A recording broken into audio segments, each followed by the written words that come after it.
The more things change, the more they stay the same. Boundaries shift, new players step in, but power always finds a place to rest its head. Hey, welcome back lads. So we have now had a couple of days to explore all of the new stuff here in Season 4, and you know, this update was really hyped up to be a good one. People are saying that Season 4 looks like it's going to be the first good update that Warzone has had all year, and you know, I think that kind of has some truth to it, because with the new map Vondel and some of the changes that were made, it just now feels like Warzone is finally getting to where it should have been a long time ago.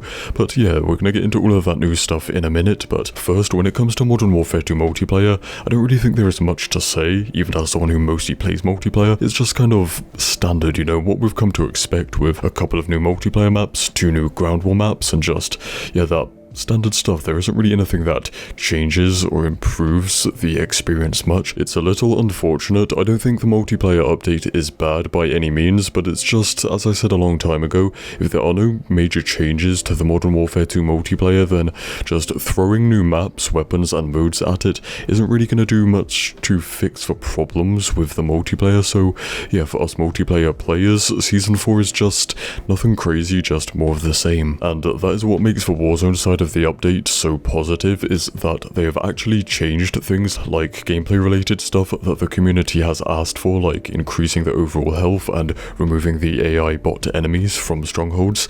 I haven't seen the community react so positively for a while. Also Vondel, the map itself is off to a good start. It feels like a really good, you know, like medium-sized map. People are already saying it's better than Ashika Island, and because it's, you know, smaller than Al Mazrah, the main map, it's more kind of faster paced, so I think people are going to say it's like the best map so far. So Warzone is slowly moving in the right direction, and that direction seems to be making it more like Warzone 1. We all know the problems that Warzone 2 has had and the reasons why people have not liked it, and a lot of that seems to come down to that Warzone 2 was different to Warzone 1.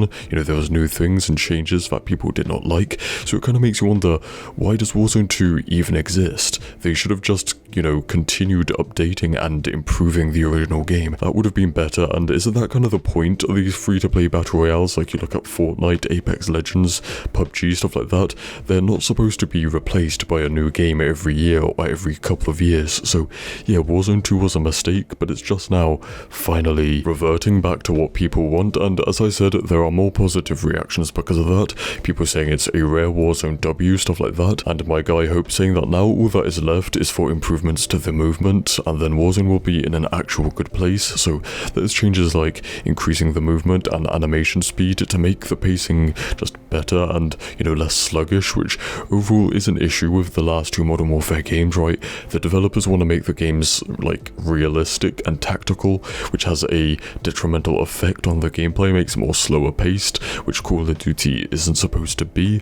So yeah, I think we will still see those changes, maybe in Season 5, which is supposed to be the last Modern Warfare 2 season. That's not confirmed, of course, but they are, you know, slowly doing these changes. We've seen it like every season, they'll change or tweak this bit here or that there. So yeah, I guess movement would be the next thing on the menu, and then we'd go into Modern Warfare 3 with the last Al Mazrah map, and then Warzone might be, you know, basically at its second peak. But I think with all of this positive stuff going on for Warzone, it's still like, you know, it's not all perfect still, because it's like talking about Warzone peaking and being more positive again, it's still, I don't think there's anything they can do to bring back those, you know, golden days of the first 2 years of Warzone, the original, you know, Modern Warfare era and then the Cold War era. After that, you know, with Vanguard it fell off, Warzone 2 it fell off even more, and I think people have already kind of made their minds up, and there's nothing that they can do to go back to those, you know, that peak. But yeah, that's about that. I think that's about all there is to say about that. So